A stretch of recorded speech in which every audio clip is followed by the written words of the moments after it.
Hello friends, ఈరోజు ఈ వీడియోలో డాక్టర్ ఎన్టీఆర్ యూహెచ్ఎస్ ద్వారా ఎంబీబీఎస్ అండ్ బీడీఎస్ అడ్మిషన్ కోసం కన్వీనర్ కోటాలో పార్టిసిపేట్ చేసిన స్టూడెంట్స్ ఆల్రెడీ రిజిస్ట్రేషన్ పార్ట్ పూర్తి చేసుకున్నారు.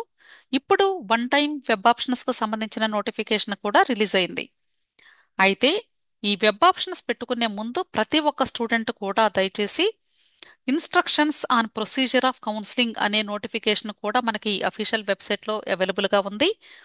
ఇది ఒకసారి ఓపెన్ చేసి ప్రతి ఒక్క లైన్ కూడా చదివి అర్థం చేసుకొని ఆ తర్వాత మాత్రమే వెబ్ ఆప్షన్స్ పెట్టుకుంటే మంచిది. అంటే కొద్ది మంది చదువుకున్నటువంటి తల్లిదండ్రులు ఉంటారు కాబట్టి అలాంటి తల్లిదండ్రులకి లేదా రూరల్ ఏరియాలో ఉన్నటువంటి స్టూడెంట్స్కి హెల్ప్ అవుతుంది అనే ఉద్దేశంతో ఇక్కడ నేను ప్రతి ఒక్క ఇన్స్ట్రక్షన్ని కూడా మీకు డీటెయిల్డ్గా ఎక్స్ప్లెయిన్ చేయాలి అనుకుంటున్నాను. అయితే ఇక్కడ టోటల్గా మనకి 18 పేజెస్లో ఉంది డేటా. ఈ 18 పేజెస్ని కూడా ఒకేసారి మీకు ఎక్స్ప్లెయిన్ చేయాలి అంటే దాదాపు ఒక 2-3 గంటల వీడియో అవుతుంది. కాబట్టి ఈ 18 పేజెస్ని కూడా నేను వీలైనంత వరకు స్ప్లిట్ చేసి డిఫరెంట్ వీడియోస్ క్రింద మీకు ఇవ్వడం జరుగుతుంది. ఇక్కడ మీరు గమనించినట్లయితే ఎంబీబీఎస్ బీడీఎస్ రెండింటికి కూడా కౌన్సిలింగ్ ఒకే పద్ధతిలో జరుగుతుంది. కాకపోతే బీడీఎస్ కౌన్సిలింగ్ అనేది తర్వాత జరుగుతుంది. అంటే ఎంబీబీఎస్ ఒక 2 రౌండ్స్ లేదా 3 రౌండ్స్ కంప్లీట్ అయిపోయిన తర్వాత బీడీఎస్ వెబ్ ఆప్షన్స్ స్టార్ట్ అవుతాయి. ఎవరైతే ఈ ఎంబీబీఎస్ కౌన్సిలింగ్లో పార్టిసిపేట్ చేయబోతూ ఉన్నారో వాళ్ళు గమనించాల్సింది ఏంటంటే మనకి రౌండ్ 1 నుండి రౌండ్ 2కి, రౌండ్ 2 నుండి రౌండ్ 3కి అంటే టోటల్గా 2 టైమ్స్ అప్గ్రేడేషన్కి వెళ్ళే అవకాశం ఉంది అని చెప్తున్నారు.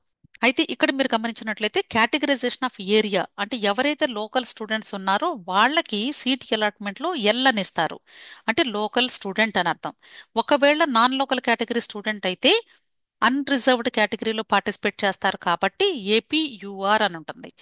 సో ఏపీయూఆర్ అంటే నాన్ లోకల్ స్టూడెంట్స్ ఉంటారు, వాళ్ళతో పాటు ఏపీలో ఉన్నటువంటి లోకల్ స్టూడెంట్స్ కూడా వర్తిస్తారు, గుర్తుంచుకోండి.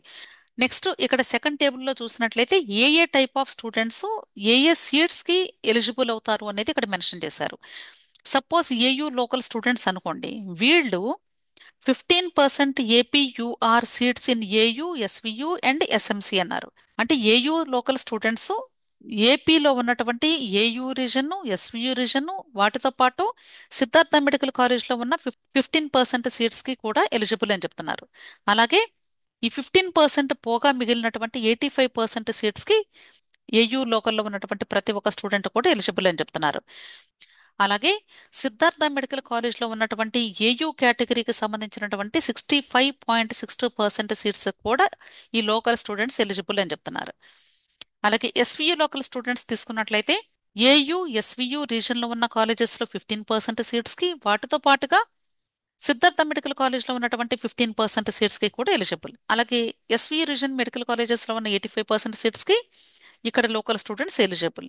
వీటితో పాటుగా సిద్ధార్థ మెడికల్ కాలేజ్లో ఎస్వియు రీజన్ వాళ్ళకి 34.38% కేటాయించారు కాబట్టి ఈ సీట్స్కి కూడా వీళ్ళు ఎలిజిబుల్ అని చెప్తున్నారు. అలాగే ఏపీఎన్ఎల్ అంటే Andhra Pradesh non local with AP domicile only అన్నారు. ఎవరైతే ప్యూర్ ఏపీఎన్ఎల్స్ ఉన్నారో వాళ్ళు ఏయుఎస్వియులో ఉన్నటువంటి 15% ఏపీయూఆర్ సీట్స్కి ఎలిజిబుల్ అని చెప్తున్నారు కేవలం. అలాగే సిద్ధార్థ మెడికల్ కాలేజ్లో ఉన్నటువంటి 15% ఏపీయూఆర్ సీట్స్ కూడా ఎలిజిబుల్. అర్థమైంది కదా? అంటే ఈ 15% సీట్స్లో ఈ రిమైనింగ్ లోకల్ స్టూడెంట్స్ ఇద్దరు కూడా ఉంటారు అన్న విషయం గమనించండి. ఇక్కడ చాలా మందికి కూడా ఉన్న డౌట్ ఏంటంటే స్పెషల్ కేటగిరీ స్టూడెంట్స్కి కొద్దిమందికి ఇంకా ఫిజికల్ వెరిఫికేషన్ కంప్లీట్ అవ్వలేదు. అయినా సరే మీకు ఫిజికల్ వెరిఫికేషన్ ప్యారలల్గా జరుగుతూ ఉంటుంది. ఇక్కడ మీరు వన్ టైం వెబ్ ఆప్షన్స్ ఖచ్చితంగా అందరితో పాటుగా పెట్టుకోవాల్సి ఉంటుంది. అంతేకాని సపరేట్గా మీకు వెబ్ ఆప్షన్స్ నోటిఫికేషన్ రిలీజ్ అవ్వదు, సపరేట్ ప్రాసెస్ ఉండదు. కాబట్టి ఇప్పుడే మీరు వెబ్ ఆప్షన్స్ ఖచ్చితంగా పెట్టుకోవాలి. ఆ వెబ్ ఆప్షన్స్ పెట్టుకునేటప్పుడు సీట్ మ్యాట్రిక్స్లో మీ కేటగిరీలో ఎక్కడెక్కడ సీట్స్ ఉన్నాయో అవి కూడా జాగ్రత్తగా చెక్ చేసుకుని దాని ప్రకారంగా కూడా మీరు చూసుకొని పెట్టుకోండి. ఒకవేళ మీ స్పెషల్ కేటగిరీలో అవైలబిలిటీ ఉన్నటువంటి కాలేజెస్ మీకు నచ్చకపోతే, మీకు మంచి స్కోర్ వచ్చి ఉంటే అలాంటప్పుడు మీరు మిగిలిన కాలేజెస్ను కూడా బెస్ట్ టు లీస్ట్ ప్రయారిటీ పెట్టుకుంటే మంచిది.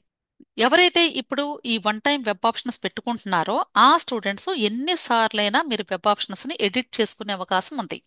కాకపోతే క్లోజింగ్ డేట్ అంటే మనకి ఆగస్టు 22వ తారీఖు సాయంత్రం 5 గంటల వరకే మనకి టైం ఇచ్చారు కాబట్టి ఆ టైంలోగా ఎన్నిసార్లైనా మీరు అంటే ఆర్డర్ని మార్చుకునే అవకాశం ఉంది.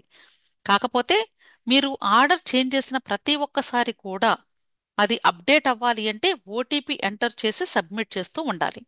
ఓటీపీ కానీ ఎంటర్ చేయకపోతే మీరు ఒకవేళ మోడిఫికేషన్ చేస్తే ఆ మోడిఫికేషన్ యాక్సెప్ట్ అవ్వదు, అంటే అది అప్డేట్ అవ్వదు. కాబట్టి మీకు ఇంతకు ముందు ఏ వెబ్ ఆప్షన్స్ అయితే ఉంటాయో ప్రయారిటీ వైజ్గా అవే మీకు అలాట్మెంట్కి హెల్ప్ అవుతాయి.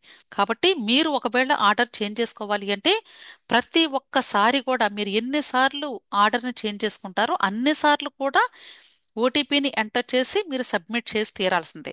ఒకవేళ మీరు లాస్ట్ మినిట్లో టైం లేక సబ్మిట్ చేయకపోతే దాని ముందు ఏదైతే సేవ్ అయ్యి ఉందో ఆ వెబ్ ఆప్షన్స్ని మాత్రమే బేస్ చేసుకొని మీకు సీట్ అలాట్మెంట్ ఇస్తాము అని చెప్తున్నారు.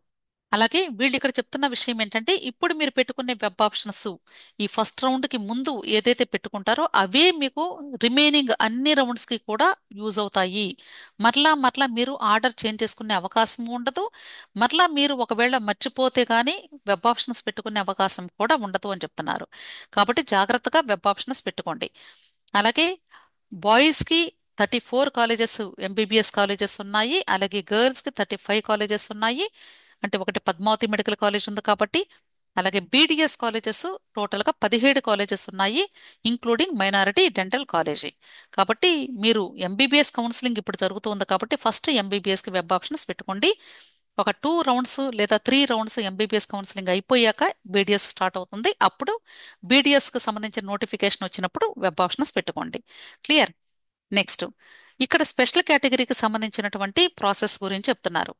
చాలా మంది కూడా ఆల్రెడీ చెప్పాను, ఒకవేళ స్పెషల్ కేటగిరీకి సపరేట్గా వెబ్ ఆప్షన్స్ ఉంటాయేమో అనుకుంటున్నారు. అలా ఏమీ లేదు. వీళ్ళు క్లియర్గా చెప్తూ ఉన్నారు. ఫేజ్ 1 కౌన్సిలింగ్ స్టార్ట్ అయ్యే ముందుగానే మీరు అందరితో పాటుగానే వన్ టైం వెబ్ ఆప్షన్స్ పెట్టుకొని తీరాలి. ఇక్కడ మీకు అసలు ఈ స్పెషల్ కేటగిరీ స్టూడెంట్స్కి సీట్ అలాట్మెంట్ ఎలా ఇస్తారు అనేది కూడా ఇక్కడ వీళ్ళు చెప్తున్న విషయం ఏంటంటే first special category seats fill చేస్తాము అని చెప్తున్నారు కాలేజెస్లో. స్పెషల్ కేటగిరీ సీట్స్ ఫిల్ చేసిన తర్వాత ఆ స్టూడెంట్కి ఒకవేళ జనరల్ కేటగిరీలో అంటే వాళ్ళ యొక్క రెస్పెక్టివ్ కేటగిరీలో కానీ సీట్ వచ్చే అవకాశం ఉంటే మెరిట్ని బేస్ చేసుకొని ఆర్డర్ ఆఫ్ మెరిట్ ప్రకారంగా అప్పుడు స్పెషల్ కేటగిరీలో ఆల్రెడీ వీళ్ళకి అలాట్మెంట్ ఇచ్చినప్పటికీ కూడా దాన్ని చేంజ్ చేసి వాళ్ళ యొక్క సొంత కేటగిరీలోకి మార్చి ఇస్తాము అని చెప్తున్నారు. అయితే ఇది ఎవరు చేస్తారు అంటే ఆటోమేటిక్గా సాఫ్ట్వేరే అలా ఈ స్లైడింగ్ ప్రాసెస్ని చేసిద్ది. అంటే మనము దాన్ని మార్చుకోవాల్సిన అవసరం లేదు, మనం ఏమీ చేయాల్సిన అవసరం లేదు. ఎవరైతే స్పెషల్ కేటగిరీ స్టూడెంట్స్ ఉన్నారో వాళ్ళు మీరు అలాట్మెంట్ ఆర్డర్ డౌన్లోడ్ చేసుకున్నప్పుడు అలాట్మెంట్ డీటెయిల్స్ దగ్గర ఏముంది అనేది ఒకసారి చెక్ చేసుకోండి. ఆ తర్వాత మరలా ఒక రోజు లేదా 2 డేస్ తర్వాత అలాట్మెంట్ ఆర్డర్ని మరలా రీచెక్ చేసుకోండి.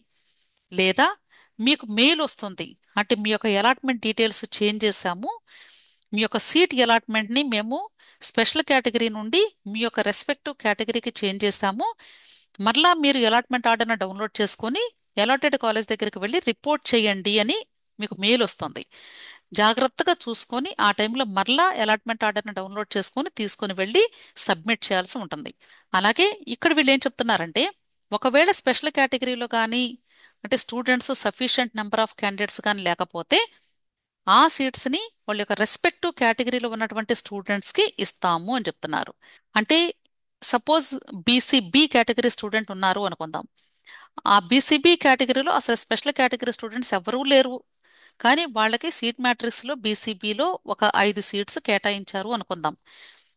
ఎవరూ లేరు కాబట్టి ఆ సీట్స్ని బీసీబీకి ఆటోమేటిక్గా యాడ్ చేస్తారు. ఆర్డర్ ఆఫ్ మెరిట్లో ఆ 5 సీట్స్ కూడా యాడ్ అవుతాయి అని చెప్తున్నారు. అర్థమైంది కదా?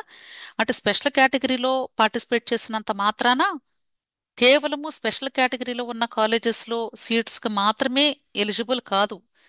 ఆ స్టూడెంట్స్ అన్ని కాలేజెస్ పెట్టుకుంటారు వెబ్ ఆప్షన్స్లో. ప్రతి ఒక్క స్టూడెంట్ కూడా అన్ని కాలేజెస్ పెట్టి తీరాల్సిందే. ఒకవేళ స్పెషల్ కేటగిరీలో ఆ స్టూడెంట్కి ఆర్డర్ ఆఫ్ మెరిట్లో సీట్ రాలేదు అనుకుందాం, కానీ వాళ్ళ యొక్క రిజర్వేషన్ కేటగిరీలో రావచ్చు. వాళ్ళ రిజర్వేషన్ కేటగిరీలో సీటు వచ్చే అవకాశం కూడా ఉంది కాబట్టి ఆ స్టూడెంట్స్కి ప్రతి ఒక్క కాలేజ్లో కూడా ఎలిజిబిలిటీ ఉంది అని చెప్తున్నారు. సో ఆ స్టూడెంట్ ఏ కాలేజ్లోనైనా సీటు పొందే అవకాశం, అంటే స్పెషల్ కేటగిరీ లేని కాలేజెస్లో కూడా సీటు పొందే అవకాశం ఉంది అని చెప్తున్నారు. అర్థమైంది కదా? నెక్స్ట్, ఇప్పుడు ఫేజ్ 1కి సంబంధించినటువంటి ఇన్ఫర్మేషన్ చెప్తున్నారు. మనకి ఫేజ్ 1 అంటే రౌండ్ 1 అని కూడా అర్థం చేసుకోవాలి. పీడబ్ల్యూడి కేటగిరీ స్టూడెంట్స్కి సంబంధించి చెప్తున్నారు. పీడబ్ల్యూడి కేటగిరీ స్టూడెంట్స్ కూడా మనకి రిజర్వేషన్ ప్రకారంగా seat allotment order of merit ప్రకారంగానే ఇస్తారు. ఒకవేళ కానీ sufficient number of PWD category students కానీ లేకపోతే ఆ సీట్స్ రెస్పెక్టివ్ కేటగిరీలో వాళ్ళ కేటగిరీ స్టూడెంట్స్కి యాడ్ అవుతాయి అని చెప్తున్నారు. అర్థమైంది కదా? నెక్స్ట్, ఇక్కడ అసలు సీట్ అలాట్మెంట్ ప్రాసెస్ ఎలా ఉంటుంది అనేది క్లియర్గా మెన్షన్ చేశారు. Order of priority for allotment అన్నారు. అంటే ఏదైనా ఒక కాలేజ్లో అసలు అలాట్మెంట్ ప్రాసెస్ ఎలా ఉంటుంది అనేది ఇక్కడ ఇచ్చారు. ఓసీ ఫీమేల్ ఏపీ యూఆర్ అంటే ఫస్ట్ ఓసీ కేటగిరీలో ఫీమేల్ క్యాండిడేట్స్ని ఏపీ అన్రిజర్వ్డ్ కేటగిరీలో ఫిల్ చేస్తామని చెప్తున్నారు ఆర్డర్ ఆఫ్ మెరిట్ బేస్ చేసుకొని. ఆ తర్వాత ఫీమేల్ క్యాండిడేట్స్ కంప్లీట్ అయిపోయిన తర్వాత OC general AP UR, G అంటే జనరల్, జనరల్ అంటే బోత్ బాయ్స్ అండ్ గర్ల్స్ ఇద్దరూ ఉంటారు. అంటే ఇక్కడ సపోజ్ ఒక కాలేజ్లో ఫీమేల్కి ఒక 3 సీట్లు ఉన్నాయి అనుకుందాం. ఆ 3 సీట్లు కంప్లీట్ అయిపోయిన తర్వాత ఫస్ట్ రిమైనింగ్ ఇంకా గర్ల్స్ బాయ్స్ ఉంటారు కదా ఆర్డర్ ఆఫ్ మెరిట్లో, వాళ్ళకి ఈ ఓసీ కేటగిరీ ఏపీయూఆర్ సీట్స్ని ఫిల్ చేస్తామని చెప్తున్నారు. Next, OC female local. ఇక్కడ ఏపీయూఆర్ అనేది 15% సీట్స్ ఉన్నాయి కదా మెరిట్లో వచ్చేటువంటి సీట్స్ అవి.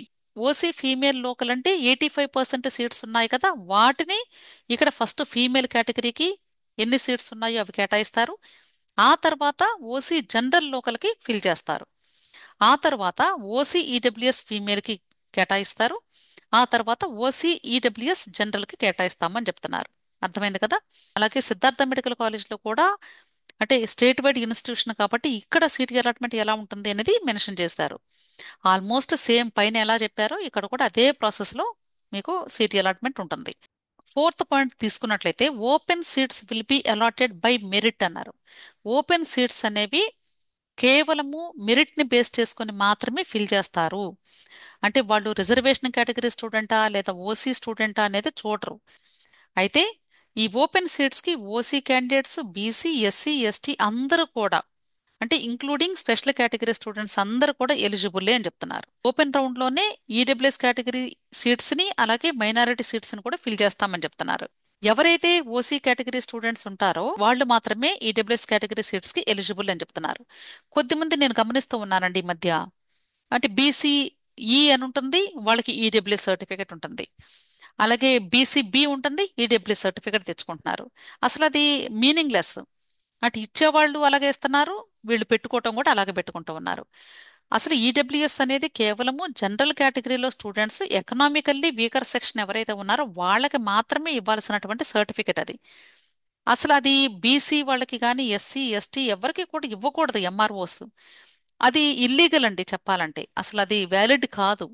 ఓన్లీ ఓపెన్ కేటగిరీ స్టూడెంట్స్ మాత్రమే అంటే జనరల్ కేటగిరీ స్టూడెంట్స్ మాత్రమే ఈడబ్ల్యూఎస్ రిజర్వేషన్ యూజ్ చేసుకోవడానికి ఎలిజిబుల్ అని చెప్తున్నారు. అయితే ఈ ఈడబ్ల్యూఎస్ క్యాండిడేట్స్ కి ఫస్ట్ ఓపెన్ కేటగిరీలో ఏమైనా వేకెన్సీ ఉందా అనేది చూస్తారు. అంటే అక్కడ ఆర్డర్ ఆఫ్ మెరిట్ ప్రకారంగా లేదు అనుకోండి, అప్పుడు ఈడబ్ల్యూఎస్ సీట్ని ఫిల్ చేస్తారు. First open category seats check చేసి ఆ తర్వాత ఈడబ్ల్యూ సీట్ని చెక్ చేస్తారు.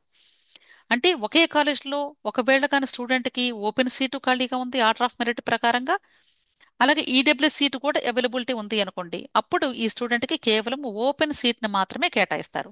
అంటే అఫ్ కోర్స్ ఈడబ్ల్యూఎస్ ఉన్నప్పటికీ కూడా ఆ స్టూడెంట్ యొక్క మెరిట్ని బేస్ చేసుకుని ఓపెన్ సీట్ మాత్రమే ఇస్తామని చెప్తున్నారు. క్లియర్? ముస్లిం మైనారిటీ కాలేజెస్లో కూడా కేవలము ముస్లిం మైనారిటీ స్టూడెంట్స్ ఎవరైతే ఉన్నారో వాళ్ళకి మాత్రమే ఫస్ట్ ప్రయారిటీ ఉంటుంది. ఒకవేళ కానీ సఫిషియంట్ నెంబర్ ఆఫ్ స్టూడెంట్స్ కానీ లేకపోతే అప్పుడు లాస్ట్ ఫేజ్లో అంటే ఫోర్త్ రౌండ్లో నాన్ మైనారిటీ స్టూడెంట్స్ కూడా సీట్స్ కేటాయిస్తాము అని చెప్తున్నారు. అర్థమైంది కదా?